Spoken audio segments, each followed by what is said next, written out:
Hello, we are the Salon Sleuths. My name is Melissa, And my name is Leslie. and we are two women from the Pacific Northwest. We are both curious about paranormals, spirit guides, ghosts, past lives. We are suspicious about true crime, disappearances, and strange phenomenons. We are open to learning about the supernatural and all things we don't understand. Together, we're opinionated with a splash of smartass. Join us to learn. And stay curious, stay suspicious, and stay open. Follow Salon Sleuths on all major podcast platforms. Well, hello, Salon Sleuth fans and Leslie. How are you today, my dear? Oh my God. I don't think I'm as busy as you, but today I feel like I'm busy. Really? I think you are just as busy. I just do weird crap. I do weird things all day long. You have like you're a little bit more like lots of different things and have to switch gears. And I don't know. I'm a personal manager to a lot of people. I need a personal manager. God, Michael's lucky, I think, in some places because he's like, do this, and like, so I help him out as much as I can. But oh my gosh, I need a me. I need a wife. I need a me he too. He wants to help me pick it out. I'm like, no, this is for me. It's not for you. Like, this is my wife. This is not sister wives. Okay. I did not plan on talking about this, but since you just segued into it, did you hear that one of the sister wives is actually leaving Cody? I have never seen that show. So I know what I watch movies, which by the way, I watched a really good one last night. What? Because I'm trying to learn American Sign Language. Yes. My teacher recommended this, and then Ella just happened to find it, and I was like, "Oh my God, he mentioned this," and she's like, "No way, it's called." I'll come back to it. Sorry. Okay. All right. Well, and for our listeners, I just told Leslie that I brought home one of the little devices that we had on our ghost hunting night, and I turned it on, and it's been flashing at me, and I'm like, "Okay, what is it getting there?" So we've moved it behind me so she can see it and I can see it in my video. So we'll see if it goes off. It hasn't gone off now since we've been sitting here, but when it was over here by me, when I first turned it on, it was freaking out. I'm like, why are you freaking out? Okay, you're freaking me out. But now I've moved it and it seems to have gone quiet. So maybe it's going to let us do our podcast in peace. I don't know. We'll find out. But if anybody is here with me today, I would, welcome you to light it up. Go ahead and give me a green light behind my shoulder so I will see it. Because, Cindy said that my grandma was hovering around me once. So maybe anybody though. I guess when it starts to light up and they show up, you can ask. Yeah. Well, I don't know. I think it's really funny because Rhonda, which is one of our listeners, also took one home. Yes. And she had some things happen at her house, but she already knew things happened at her house because it is common for this. What is it called? Like a pull string or a pull? She has two things that happen at her house. She has a pendant that's over her island. It's only one pendant and it's, glass. And I'm the first one that I think noticed it. I don't know. We'll have to confirm that with her. But I was watching her on Marco Polo and I'm like, okay, the pendant is swinging behind you. Like, why is that just swinging away? And so then we've started noticing that this pendant does that. And then the second thing that she has noticed is that she has like a Tiffany style floor lamp. And, it has those little balls at the end of chains. And the chains will just start moving. And I think, as if I recall the story correctly, is that there's 3 balls on it, or 2 balls, but only one of them will start swinging. And so she's like, well, why would that one be swinging and not the other one? And there's not like the cat's not over there. There's not, a window that would make it blow. So it's always kind of weird to her. It seems like it would take a lot to swing something that has a weight to the end of it. It's like a pendulum, right? Like, well, yeah, except the issue is that it would be doing both of them. So yes, I can see a breeze causing it for sure. It's like a wind chime, right? But to do one and not the other is, I think, the complex part for me that I can't wrap my head around. And the pendant, we've been all around this. Like, is there a vent there? Is it too close to the door. So when you open the door, does it do it? No. Like we've tried to recreate it and there's just nothing there that anybody can see. And when she just texted me over the weekend because she was, I don't know, talking about it with her boyfriend's son, who's only 10. And or he was overhearing it or something. And he just popped off with, oh yeah, when we moved in, that thing was moving. Yeah. So I was going to ask you that, like, yeah, her son, I thought it was a friend that maybe lived there before, but it was her son when they first moved there. Well, it's his son. So, if they got married, it'd be her stepson, but it's not. Okay. And he didn't seem freaked out about it. He's just like, oh yeah, that thing was going like that when we moved in. So like, even he has noticed it and knows that it does it. And he just, it's kind of weird. He did make her turn off the little device, however, because it was going off. And he said, you're freaking me out. Turn it off. It's scaring me. This whole thing. I need to put mine up like just in the corner and just like leave it, just keep changing the battery just to see if something happens. Yeah. When he first made them, the alarms were super loud. So that would be freaky. But if it's just a light, it's just getting your attention. But that movie that I was trying to figure out is called The Sound of Metal. So I thought it was based on a true story. It's not. It's loosely based on other stories, but he was like this metal rock guy. He was a drummer, and his girlfriend in the movie is this like singer. She's just screaming into the microphone. Okay. And after that has a name. I'm getting feedback from you. Uh-oh. Right now? Yeah. I can hear myself. I'm going to put that over here, maybe. Is that your microphone? Yeah, but it's off. It's just charging. So I don't know if there was feedback from that, if I get it away from the computer. Okay. Is that better? By the way, your eyebrow filter is hilarious because every time you move, your eyebrows kind of jitter. I thought I turned that off. Oh, no, it's still there. It's on my glasses. I was wondering why my glasses were what happens when I take... They move when you do. It's kind of funny. I can't see the guy from Schitt's Creek. I can't see them. I need to turn them off. Oh my gosh. This is why I shouldn't play with my computer, is because, these things happen. Anyway, the guy loses his hearing because he's in this heavy metal band. And like he kind of, it's going away, but he keeps playing and then it's just gone. But he had been a heroin addict in the past. So his girlfriend was really worried that because he's dealing with this major change in his life, that he would go back to drugs. So she immediately calls, I don't know if he's a manager or whatever, but they were able to find him this place, this facility to go to keep him clean, but that he can adapt to his new loss of hearing. And everybody just signs the whole time. And, at first he's really just mad. Like he doesn't want to be there. And then he starts to like connect with some of the kids that are in the deaf school. And you see how he just kind of changes, but he still wants his hearing back. So he needs like $40,000 to have this surgery that can bypass something in the ear. And so he basically sells everything, his RV that him and his girlfriend lived in and all of this stuff. And he was able to have the surgery, but there's a lot of feedback, like probably what you're getting, but it doesn't sound the same. Mm-hmm. And so he gets really frustrated a lot of times. If you're in with a big crowd, he can't hear like the one person talking. He hears just like a lot of chatter from all over. And it was just his struggle with what happened and really like having to dive into that culture and learning just to be able to survive. It was a good movie. I enjoyed it, but I also am really trying to learn American Sign Language. So yeah. How's it going? Wellington on Wednesday nights, there's a group that meets there. This man is deaf, and he, from what I couldn't try to understand, he was telling me he was a scuba diver. Oh, and I think he was 37. If I was doing his fingers right, he was around 37. And he went down and he came up too fast and both of his eardrums burst. And then he is deaf and he's probably in his late 60s, early 70s, mid 70s.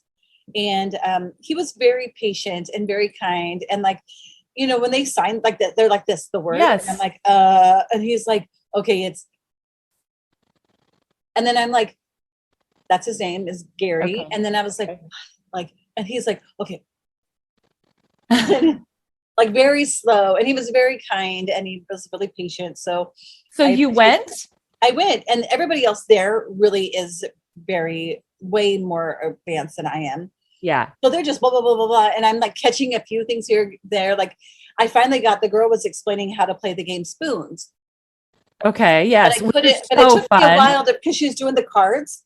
And then she's like telling you like this one, this one's are all fives, and this one, this. So I was like picking it up like just by what she was signing, and then eventually I was like, oh, because then they were fighting over the spoons. Yes. And she showed pictures of them playing, and I was like, oh yeah, it's definitely spoons. The two of them could hear, and he couldn't at all. But it's rude to talk at all. Right. So sometimes when I was like, what? So under her mask, she would tell me what the word was, because it's rude to him if people are talking and he's completely deaf, and we're there to learn sign language. So you just turn off your voice completely. So that's like, what? I don't know. I'm so sorry. Like, I really, really need to practice. I really need to learn more. Well, but you're starting, right? I'm starting. Yes. I think that's awesome. Do you want to start your story? Do you want me to tell you this messed up one I just found? Well, why don't you tell me yours and then I'll tell you mine. Okay. I was going to tell you the story about, oh gosh, let me see if I even kept it up here. This woman was, okay, I'm going to go through here. Her name is Jane Buckle. She's 68 years old, but this was written it was written recently. Okay. So she says that one night while so let me go back. She lives in Berkshire. Where is Berkshire? England? Longford, Berkshire. Yeah, some England or something. Okay. She says she was watching the Vikings on the telly. And she said that when she woke up, she had been abducted because there was a time loss. And she said when she woke up, she was pregnant with an alien baby. So she believes that they either hypnotized her or put her under some sedation. And then when she came back, she was pregnant. And it didn't take her long, but she popped out this baby. And what do you mean it didn't take her long? It wasn't like, I think she said like 20 days. It wasn't very long that she was actually pregnant. Okay. And I could probably give you a little insight of why it wasn't so long. Okay. But she said that she believes that they chose her because she would give it a good life on Earth. Although she's 68, maybe they don't have a very long lifespan. I don't know. Wait, she was 68? She's 68. Yes. Okay. And like she has a pretty good little body, but her face looks probably 68. And she's one of those people that has big hair and lots of eye makeup, like a ton of eye makeup. And she said she was pregnant for 20 days. Okay. And then she said that they put her under hypnosis, and she said something with the vibration, but she ended up naming her baby Target Elvis. And Target Elvis was Target, like Target, like the Target. Yeah, but I don't know if like in England do they even have Target? So maybe it doesn't have the same association as it does here in the United States. Maybe it means something totally different. But she says the community has wasted no time into, supporting her and baby Target. They've given her lots of clothes, and they even gave her a pushchair, which is a buggy, or a stroller. And it looks like a really nice stroller. And she says that she believes that she can see a lot of the similarities in her baby and her, because she wears so much eye makeup. They have similar eyes. And she's wait, what does eye makeup have to do with it? Okay. Well, she's saying that's why it looks like hers, because she wears lots of makeup and he's got these dark eyes. And that the people have given her lots of things, and they love to see her out and about with the baby. And she says that sometimes he will get out of bed and he prefers to go back into his stroller, but it looks more like a bassinet type of stroller. How old is this child? Well, first of all, Melissa, I'm going to share my screen with you, because it is definitely not a child. See, it's like oh,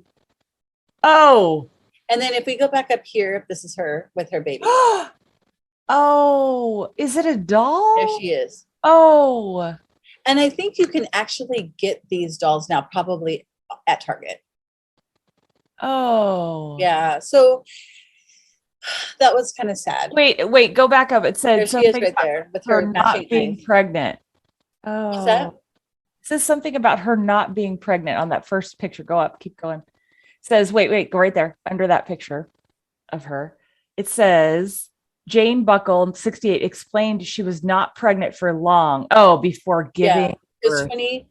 she says it gets out of bed and goes into the stroller, but I mean, it looks like a plastic doll. Anyway, Yes. you know what? If it gives her purpose and she has something to do for the rest of her life, but like, look at, she probably didn't just start looking like this before the baby. She was No. probably very extravagant beforehand. Oh, I thought there was a real baby involved, but this is a doll. Yeah, it kind of looks like a, there's no baby. Has anybody heard it talk and or You know what? There's not many articles about this. okay. Now, what is Yeah. she dressed up like in that last picture? She looks like a go-go dancer or something. So I think she, who knows? She looks like a showgirl or something. Jane believes Target Elvis inherited her large, dark eyes. Oh, yeah. Okay. So I was going to start with that story, and then it led me to other stories. There was a woman in, let's see, she's also not from the United States, but she is only 45 years old, and her name is Amanda Teague, Teague. So I guess that's Teague. And she was a mom of 5, and she married a ghost of 300-year-old Haitian pirate.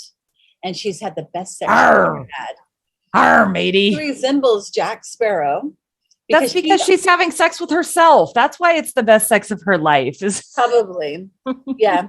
She says, she used to do an impersonation of Jack Sparrow. So naturally, she found this Jack Sparrow, real Jack Sparrow, right? But he is actually of darker skin, but he looks just like the character of Johnny Depp with darker skin. Now, how did she get a picture of him? Well, she doesn't. She is just a ghost. So when they got married, they got married in open water, which then makes it legal. Oh, and, okay. In his place stood a pirate flag. And then she placed her ring on a candle for him. And they got married, and they have a great relationship. She says it's great when they go out to eat or to movies because everything's half price because they can't see him. But she has great conversations. And she also said, what did she say? So she talks to him. Like, do people talk about how crazy she is? So she met him while meditating. And the first time he came to her, she said, leave me alone. I'm doing this. And he wouldn't stop. And so she claims that when they are intimate, that she actually can feel the pressure, the weight of the spirit in their touch. And she says it is a much deeper partner. Deeper. Yes. So this article then led me to another one. Have you ever heard of, oh God, I got to go back to this, a Lotus birth? No. Okay, so there was a woman, and I got to figure out where she was from, because I was like, really, she cannot be from the United States either. A lot of weirdos other places, I think. Oh, I think there's plenty of weirdos everywhere.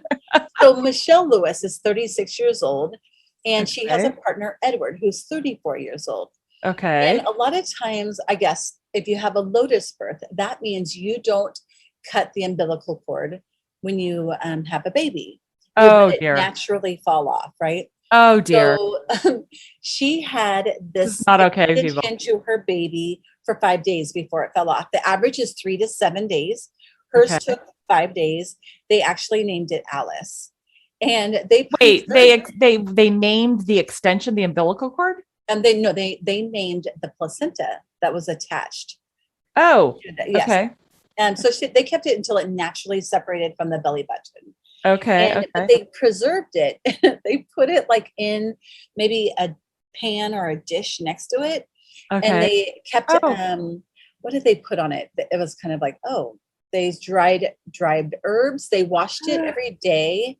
They put salt and thyme on it. What? And they left it attached to the baby for the 5 days. And then afterwards, they actually buried it to give it back to Mother Earth. And they, thanked it for, giving the baby everything that it needs. And not the weird thing is, but this woman is she's a nurse, and she is, let me see what it said exactly what she is, because she is a clinical nurse, aromatherapist, and she works in the mental health for elderly research for various, and then they do various research for the placenta. And then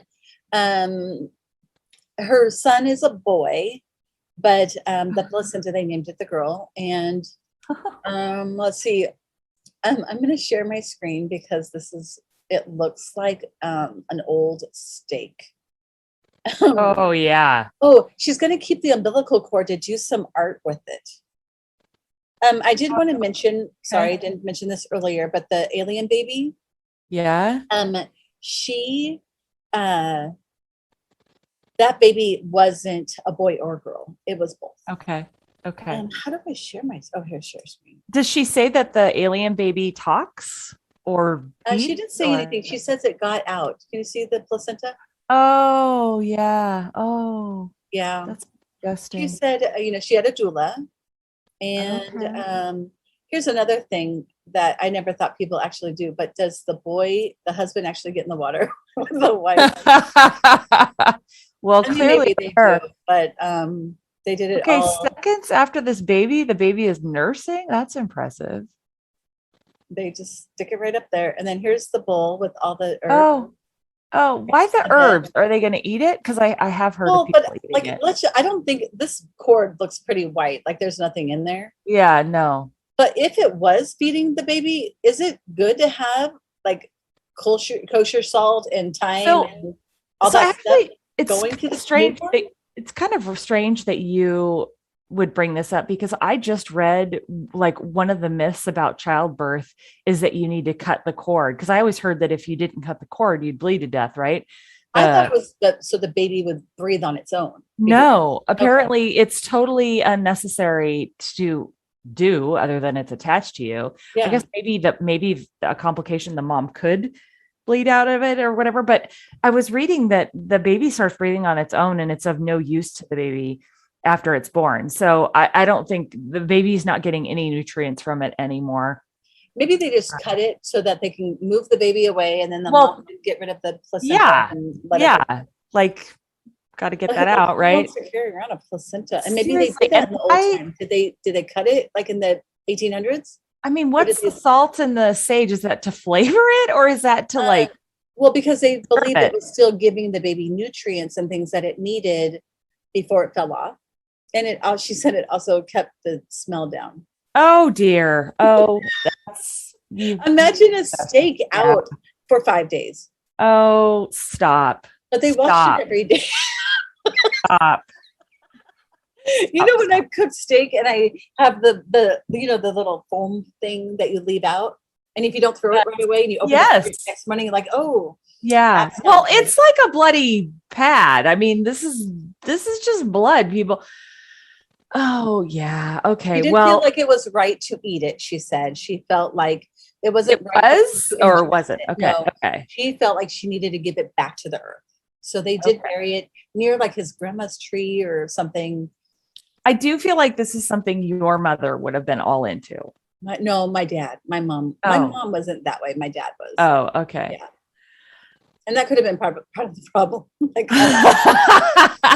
Is that she wasn't into it. Yeah, or that he was so like different, Oh, that's a hard no for me. I'm gonna I don't need to keep it. I will tell you that I was in high school though. I was babysitting for some people, and they're like, okay, well, or maybe somebody told me that at this house, I can't remember how this went, but somehow I learned that in their freezer was the placenta from their second child. I was like, yeah, I don't know why you're keeping that. What's the nanny the lady that I nannied for? I think one of the kids like accidentally either killed like their hamster or rat or whatever it was. Yeah. And it was winter, so they put it in the freezer, and they were going to like have a ceremony in the spring, and then they just forgot about it. So like cleaning out the refrigerator, I'm like, okay, I'm sorry, but it doesn't get that cold here. You can still put a shovel in the ground and put the animal in the ground. But I don't know if you'd have the same meaning of burying it in the spring for the kids as you would if like you did it right away. What's the meaning? The meaning It's is like like the closure of life, and like, yes, but by then they're like already on to the next animal or whatever. Like, but they didn't even do it. So why wait for a while? Oh my gosh. Yeah. Okay. You could have just buried it when it died. I'm just like, it's not that cold here that you can't get a shovel in the ground and put the darn animal in. I don't know. Sometimes that ground can get really hard. In the last summer, I couldn't even like get the shovel in the ground without getting the big rototiller thing. Really? Like I got Invisalign. Oh, nice. And I came. Now I can actually braces for 5 years, 6 years. It's so bad. I even have to have rubber bands with my Invisalign. Oh, shut up. You had rubber bands for like 4 years. I had my braces for 4.5 years. And then I was like, I can't do this anymore. I need to switch to Invisalign to finish out this thing. Yeah. So the funny thing is I don't think they wanted to tell me, but they said I have trays for 16 weeks. I have to change them out every week. And then in 4 weeks, they're going to put spacers in the bottom because it's like too crowded or something. And so so they're going to put spacers in to make that spread out a little bit more. And I'm thinking, okay, so how many more weeks after the 16? So I mean, I don't know. I'm just grateful that it's almost over. When I got there, they're like, we need an extra $32.50, and I was like, no. I'm like $32.50. Like, what is that for? And they're like, oh, for the Invisalign. I'm like, listen, I've had braces for 4.5 years, and then I paid. This is malpractice. And he never said about anything more. Wait, so you already paid for the Invisalign, the extra for the Invisalign? I had to pay for like the initial thing, like when they do the scans and then they send them away, because I think that's what they get charged. Right. How much was that? I'm not saying. I'm just saying I wanted it to get done. So it was more than a couple thousand. It was like a couple $1,000. $1,600?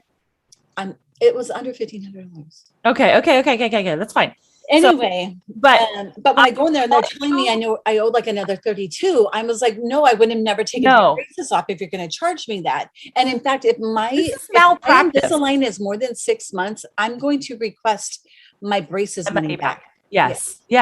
And just because and she could tell, like, I was like, no, I've already paid for my braces. I've been doing this for 4.5 years. I'm not buying another thing. That was never an option. So no. And so they went back and they're like, oh, and then he apologized. Oh, sorry for that, blah, blah, blah. And it's like, that's okay. She was, it probably just came up in the records, but I was like, I wasn't going to pay for that. And he's like, yeah, okay, whatever. This is malpractice at this point, in my opinion. He should not be an orthodontist.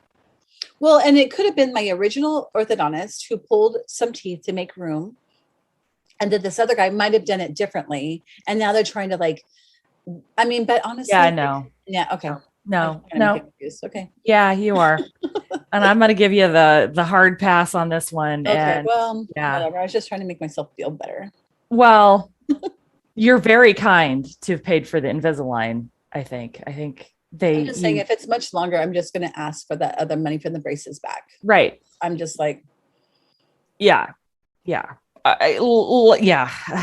And the people that you're going through, it's a big company. So I don't know who you talk to, but that's just not okay. Yeah. I wouldn't even know either, but, and I really like my orthodontist. He's very kind, but I think kindness, like you have 2 seconds with each patient. Like it's not. Yeah.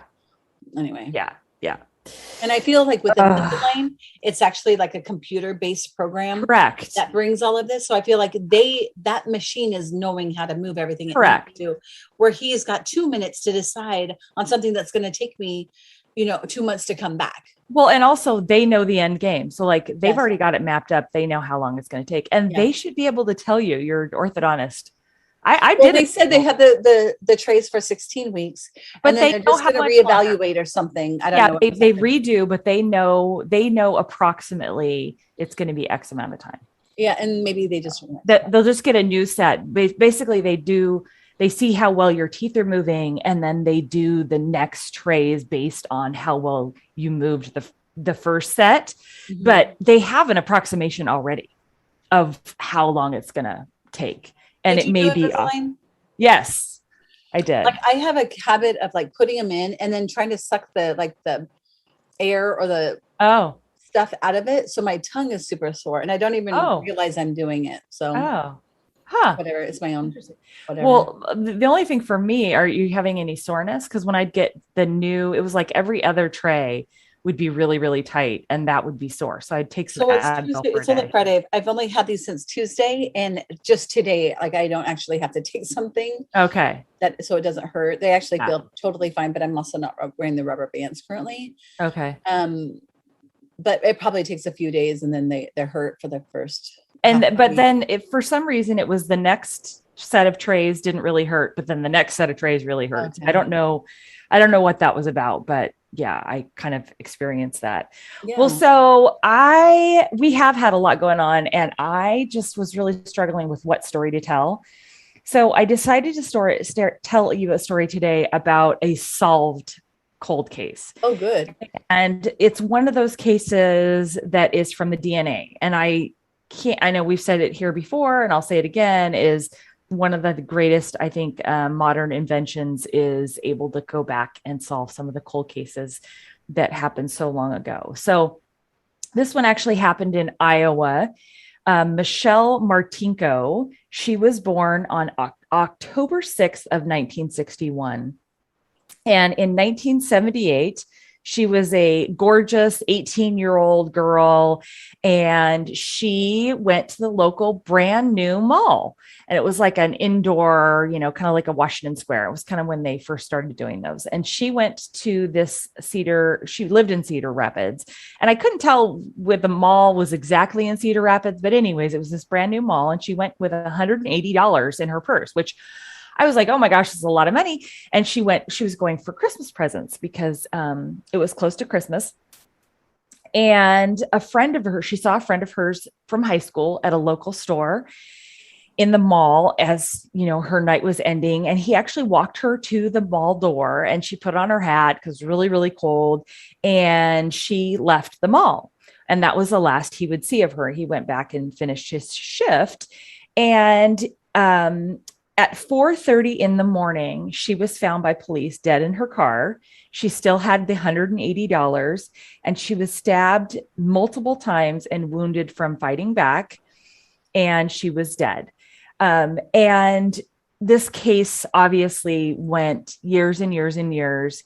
But after the Golden State Killer, the detectives that were actually kind of had her cold case on their desk decided, and actually his wife had mentioned, oh, wouldn't that be cool if you could use some of that technology that they used for the Golden State Killer on your Michelle Martinko case? And the detective kind of went, maybe I could.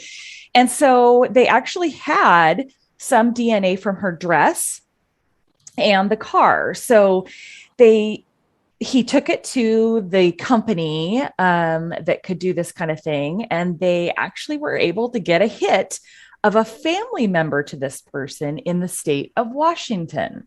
Wow. Local. And it led them to 3 brothers in Iowa, Jerry, Kenneth, and Donald Burns. That's so weird. I just read this case. Shut up. Yeah. Really? This week. But keep going. Yeah, this was good. Yeah. Yeah. So they found these 3 brothers that it was most likely one of them. So they went to the town. The boys all kind of lived in the same area, but not in the same town. And so they first started with one brother, and they kind of watched him for a day. They were all kind of entrepreneurs, had become, businessmen. Was it one in the military? I didn't read that part. I thought the one was in the military. Okay. I did not read that part, but was this Renton, Washington as well? I didn't get that part either. It was just Washington State. Anyways, so basically they went to the first brother, watched him for a little while, and he had left a pizza place. So they grabbed his straw, tested his DNA. It was negative. they went to the second brother and got his DNA through his like trash or whatever and checked it negative. So then the one that they least likely thought it would be, they went and got a straw, I think it was, or some DNA. Oh, maybe it was a glass. Anyways, got some DNA from him, something he'd thrown out, and tested his DNA, and they got a match. And so they actually have undercover video of going in and chatting with him at his place of work. And he completely just acts oblivious. To me, he looked like a totally guilty man, but he said he has no idea, not him, not going to give his DNA. Oh, actually, I think he did give his DNA and said, check my DNA, but he never confessed to this. And it was a match, obviously. He went to trial in 2020. And I should also note, kind of a cool thing is that they charged him with this case on the 39th anniversary of her death, which was on purpose. And he just recently, last year, a jury found him guilty, and he was sentenced to life in prison without parole. And the jury testimony was 2 weeks, and they deliberated for 3 hours. This whole case had really tortured her parents, and they both passed away in 1995 and 98 respectively. And the dad was 1995. I think the mother was 1998, but her sister was able to finally know that the case had been solved. And I just find this technology absolutely groundbreaking. Did he know her? Were they related? You said it was like he's never said a word. Never said a word. Yeah. Did they know the family lived there at one time? No, they don't know who it was. In fact, they have the mother's diaries. She went to her death thinking that it was either the ex-boyfriend of Michelle, because they'd kind of broken up in, not so great terms. I think like a lot of teenagers, right? Or the boy that had walked her to the door of the mall. And so, they just didn't have a clue and why. And it seems like it was just a crime of opportunity. He didn't even take the money. So the question is, was he just, sexually tortured and wanted to have sex with a girl and then ended up killing her? I'm not exactly sure why he stabbed her, but there's no known connection between them. He lived in an outlying city from her, so they really don't even know why. He's never spoken. He says he's not guilty. Unless they knew each other, would he have to kill her because he knew her and then she would be able to identify him? Well, right. I think at some point, or maybe he just accidentally killed her. He thought he was just going to rape her. He accidentally kills her, and then. But he stabbed her. Shit. Yeah, multiple times. Yeah, Yuck. Yeah. But they caught him. That's just it. I think these people who had did these horrific crimes years ago are probably oh shit. Crossing their fingers and hoping, but what kind of torture are they living knowing that they could be caught anytime? Yes. And I remember Carolyn Mays, I think is her name, or Hayes, Carolyn Mays. She would always say, if you're not true to yourself and you're not doing what's right. Yeah. She's all of that stuff will create illness, which then could create cancers and other illnesses. So I'm imagining somebody who, first of all, has a conscience and actually thinks about stuff like this and worries about it, because it's probably different for a sociopath who can completely disconnect.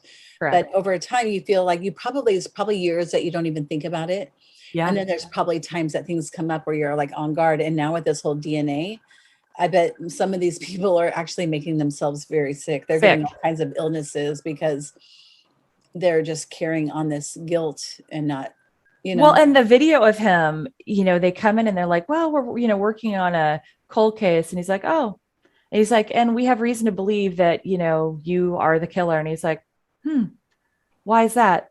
I mean, just calm as a cucumber, but not the reaction that you or I would get. I mean, if somebody came in and said, hey, Leslie, we think you killed the guy, you'd be like, what? I think it was last week, there was just like the community police officers. I think they're the newbies that get hired to the department. Yeah. They were in front of my house. Yeah. And I was walking up, and then I walked over to the grass. I'm like, "Are you here for me?"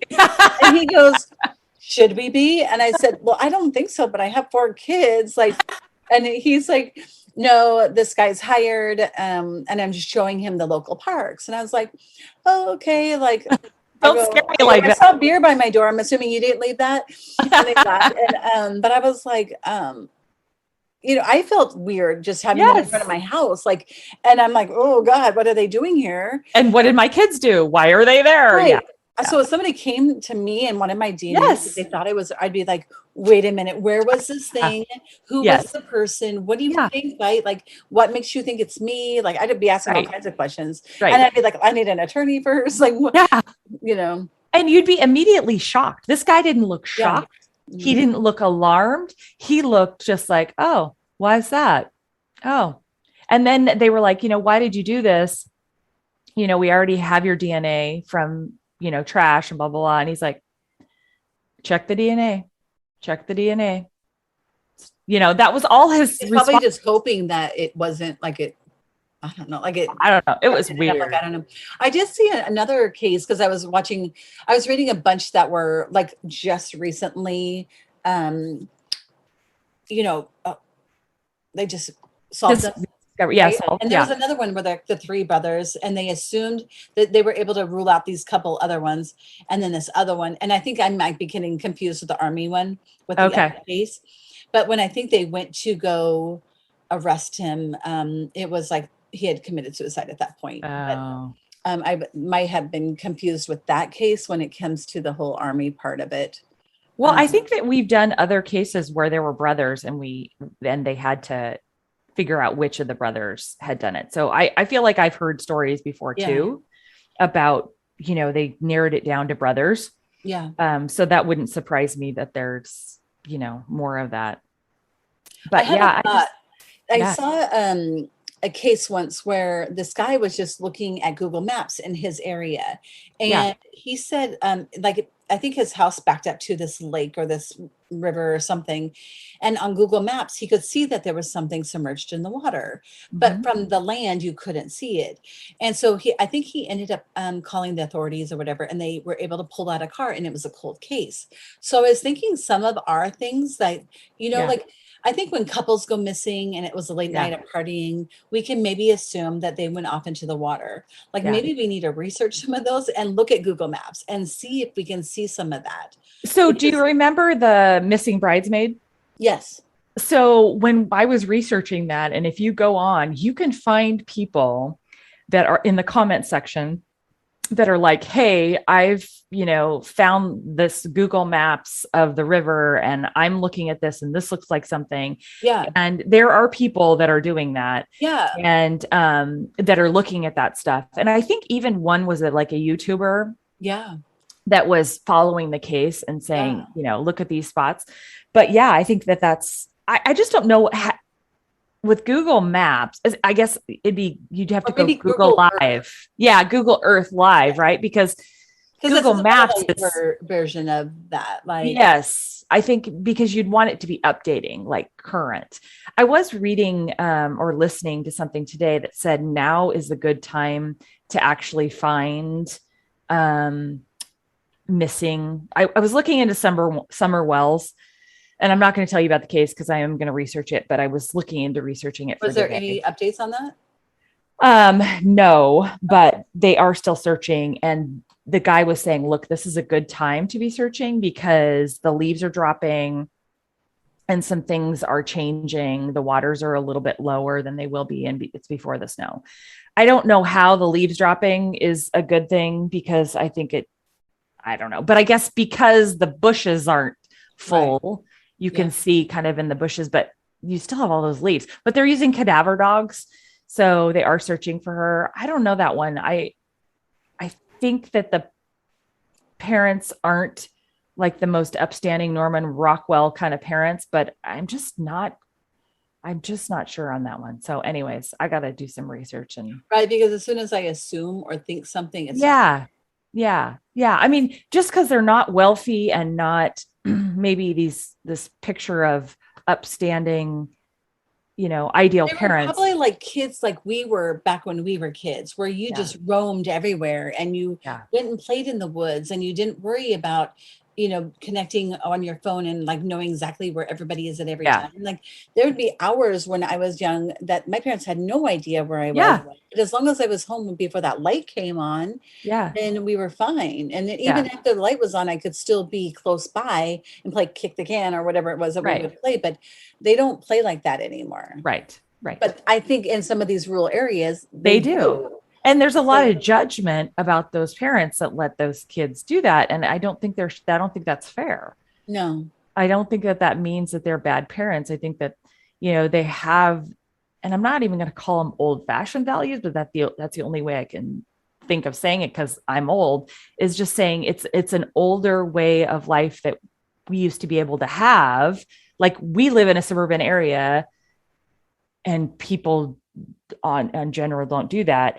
But, I lived in a rural area. I grew up in a rural area. It's not rural anymore, but it was then. And so it just wasn't uncommon, I guess. It was commonplace. We didn't lock our front door, And so honestly, I miss some of those things sometimes. Me too. Like, I think we're all like, I'm trying to all up in our kids' business. I'm constantly looking at my phone and I'm like, why? Like, I just feel like our kids are missing a whole lot of different things that independent. We learn to be resourceful, creative, like think outside the box and make things from nothing. I did in my house at least. Yes. Yeah. And we got creative with things and we spent more time out in nature and now you just get on Amazon and order it and do other things. And you don't make your Halloween costume. Well, and there's so many things like right now I'm like, oh, I see these crafts. I have a whole bunch of crafts that I like to do when April gets here. Yeah. And or maybe even during Thanksgiving break. And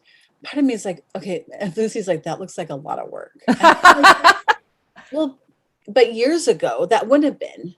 That would be just what you did. And like that, I could buy that thing I wanted to make for a lot less than I am going to craft it. Right. You can't say that you made it. Like, I don't know. It's just so hard now. It's just so different. I don't know. Yeah. It's whatever. So that's my story. And your grandma never showed up. I know. She has 2 minutes. Grandma, are you Grandma, show up. Light up. Light up the light. It's not that hard. Just get near it. Touch it. It was lighting up over here. I mean, like, what's the problem? Well, I wonder if the feedback from your computer, maybe the energy. I know, that was my question, was it too close to the wall? Like, come on, Grandma. I don't know. I know. Light up. Somebody. Yeah. Can be anybody. I don't Anyone. Just show up right now. Anyone. Well, so next Saturday, a week from tomorrow, I will be going back to the Wolf Creek. Oh, and we're going to go hunt there again. And then we're going down to California to Eureka. Ooh. I think that's where I'm going because Jeanette sent us that restaurant that's haunted. So I'm going to go eat there. Okay. And then we found a haunted hotel there. Okay. And then we're going to head back home. So now, is Michael going to come with you on this one? No. So it'll be you and Lucy. Okay. I'm trying to talk Deegan into coming because he went to the Wolf Creek before. Yes. And what else is he going to do? Yeah. Get in trouble. Yeah. I know. I'm now getting emails because I have all these volunteers. So I'm building our snowboard team currently. Okay. And tonight we're supposed to work the concession stands because that would be $1,000 that we could earn for our team. Right. But because the power is out, like I don't know if there's going to be a game. And now I've got parents asking me. I couldn't imagine it 7 hours from now that the power wouldn't be on. Maybe. Yeah. I don't know what happened. So and then also, how long does it take to fire? Why is the power out? I have no idea. So power always goes out. Like Oswego Junior High and the high school, and I don't know, and the community school or something is also close. Not all of the district, just some of it, which sucks for some of the kids. But yeah, well, I will say this: Lake Oswego always goes out of power. If anybody's going to go out of power, it's going to be Lake Oswego. Yeah, but why doesn't a school like that have a generator? Oh God, do you know the generators that it would require to do that? Plus, you couldn't power those football lights. That's true. I just imagine that it's going to be back on soon. I would think so too. All I know is I have to go there about 3 and turn on the hot water so that we will have hot dogs and cup of noodles and hot chocolate. Well, and I'm thinking, I don't know this, but wouldn't it take a while to turn on the lights too? Like, don't they have them beam up? Well, the game doesn't start till 7. Okay. So, I mean, really, they won't have the power on by 7 tonight. I would think so. I would think so. Well, you know what? You should stay curious about that. I am. I'm so curious. You should stay suspicious. I'm so suspicious. Why did it go out in the first place? But stay open. I'm open to all kinds of ideas. That the power may or may not be on. That's right. Melissa, it was a pleasure meeting with me today. I know that you're so busy, so thank you. I love doing this. I love, meeting with you and chatting with you. And I always love our talks. I just have to carve out that time, get the research done. I have literally not stopped working until 11 p.m. every single night. So, and this is why we weren't able to meet last week. Like you were just super busy, and it was totally fine. Except for listeners, if they're counting on us, then I know I had a family memorial, and that was right. I think everybody thought your dog died. I know. I was like, because somebody goes had a picture of her dog and said family memorial, and then nothing else. Okay. So I was like, oh my God, her dog died. And then you said, but I knew earlier you had texted me about your uncle. Yes. And so I was like, well, and then you were like, I'm so sorry, everybody. I know. Well, somebody texted me. It's not my dog. It was just my uncle. Truth be told, I know exactly. Truth be told, I took Facebook off of my phone, the app. But when I post to Instagram, it goes to Facebook. Yes. So I'm not checking Facebook. I don't know that people are leaving those comments. And so somebody texted me and goes, oh my gosh, what happened to Molly? And I'm like, Molly who? Because my dog's Maggie. So she just gotten the name wrong. And she's like, your dog. And I'm like, nothing. And she's like, see your post. And I was just like, oh, we're traveling. She loves traveling. She loves traveling, and she loves sleeping and snuggling up on the bed. And so we were snuggling on the bed. And so, that was my bad. And you're right. It was a poorly written little note there, but my uncle did pass, and it is very sad. And, he will be very, very missed. His name is Fred Baumgartner. He was 78. He should show up right now. Fred. Oh yeah. Fred. Come behind us. Go ahead and turn on her light while you're here, because we're talking about you, Fred. Yes. He was an avid fisherman. Oh my gosh. He, those fishermen, they get that bug, and then they keep going. That's all they think about. He was the epitome of that stereotype about fishermen. And I remember growing up, and he would take my dad and my uncles out fishing, and they would literally be hours late. And they were supposed to be at home at 5, and they'd come home like 8 or 9, and the women would be pissed because they made dinner and blah, blah, blah, blah, blah, which I was like, tell them to warm it up. Like, we all ate, you're whatever. Yeah. But he literally was on Fred time. It was always on Fred time. What time are you going to be there? I mean, he'd be up at the crack of dawn to fish, but then never arrive back home when he was supposed to. I mean, just crazy, crazy fisherman, like just addicted to fishermen. And this is the best part about him. Well, one of the best parts about him is that he loved fishing, but he loved nothing more than watching other people get joy from fishing. So I should send you the picture of Jacob with his first fish with Fred. He went fishing with my Uncle Fred, and he caught a 40-pound salmon. 40 pounds. That's like, so I think he was 8. Like a 20-pound baby can turn around in their car seat. So we're thinking that's almost like a 2-year-old.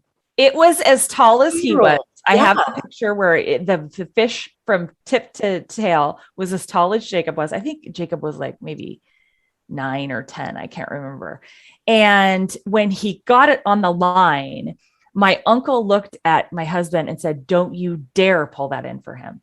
And Eric's like, hit your pole. Like, what if he lets go of it? Whatever. He goes, I don't care about that pole, but I want that boy to bring that in. And he goes, okay, can I hold on to his pants? And he goes, yes, you can hold on to his pants. So he held on to Jacob's pants while Jacob churn. That's like a dog food bag. I'm just imagining like how much. It's huge. I will send that to you. Yeah. And it was actually at the memorial. And then you can see that the other boat, they were with another boat, took pictures of them pulling that fish in. That's really cool. And what a moment for him. Yes, huge. And when they came home, got off the boat, I mean, my Uncle Fred's smile was just radiating up his face. He was so excited. And you would have thought he would have caught the fish, right? And apparently they have a big, this was in Gold Beach, and they have a big fisherman contest, like who gets the biggest fish or whatever. Had it been the previous weekend or the next weekend, I can't remember, Jacob would have had caught like the big fish, right? But because it was the previous or whatever weekend, he didn't. So, but it was such a great memory. And he also did amazing things in his life and wanted nothing more than his boys to succeed. So I'm sort of summarizing his life into, one aspect, but he'd been married also. This is his 58th wedding anniversary. Was he just old, or did something happen? 78. Oh, he was, yes, they're saying he died of age related causes, but he had been a smoker his entire life and he liked the pipe. He had stopped smoking the pipe probably 20 years ago, but he was an avid pipe smoker. I remember going to their house and always smelling like pipe. And so he had OCPD really, really bad. So he'd been on oxygen for at least 5 years and high powered stuff the last few years. So, it was something you staying for very long. So, but he passed peacefully. That's kind of the good part, Yeah. It wasn't a tragic or horrible death. It was, he was in comfort mode, and he just passed on his terms. So sad.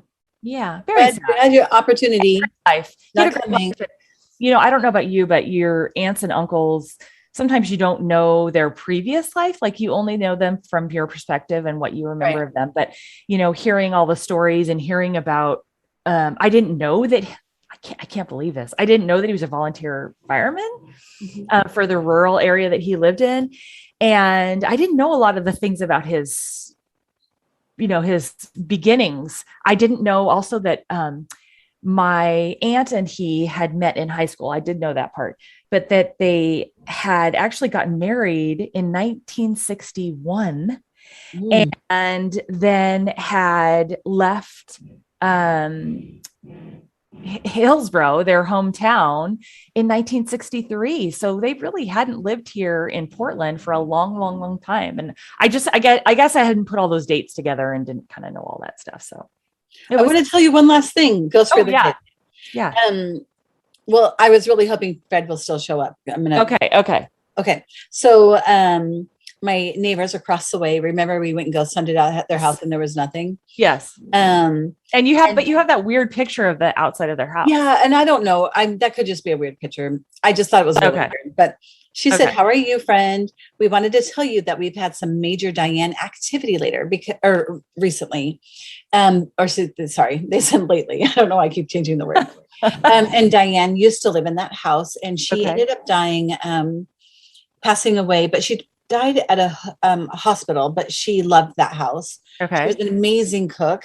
And she loved like her kids and everything. So it wouldn't surprise me if she's connected to that house. And I said, really? What is she up to? And she said, she flung one of those heavy pressure cooker lids into the kitchen across the counter and into the sink. And she turned on the TV. And I said, maybe because she loved the holidays and she's just hanging around. Does she seem mad? And she says she doesn't seem mad, more like she wants to be recognized and noticed. I think she has been in the kitchen a lot too. We staged the other day, but it seems like it didn't work.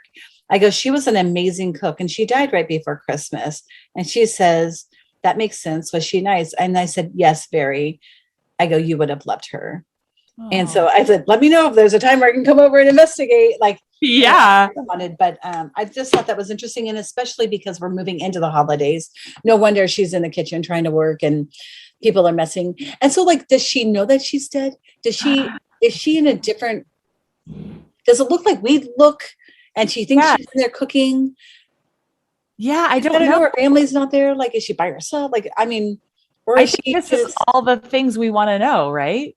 No, it's so weird. Like, and they said like downstairs she has dropped pictures off the wall, and one of the pictures, like it's like a wooden piece of wood, and they painted on the wood, and now that's even broken after it's fallen off the wall.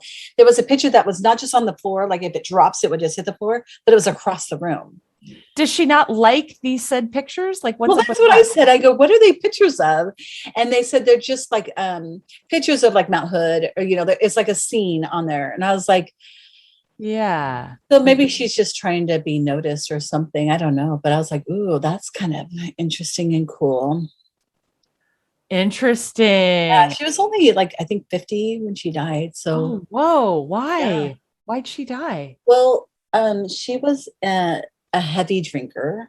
Okay. And then she got pneumonia. So they say that she died of pneumonia. I think her body couldn't handle recovering from that because of all the damage that was done with the drinking. When your body isn't healthy, it's hard to stay curious, stay suspicious, stay open. Thank you, listeners, and we will see you next week. Bye.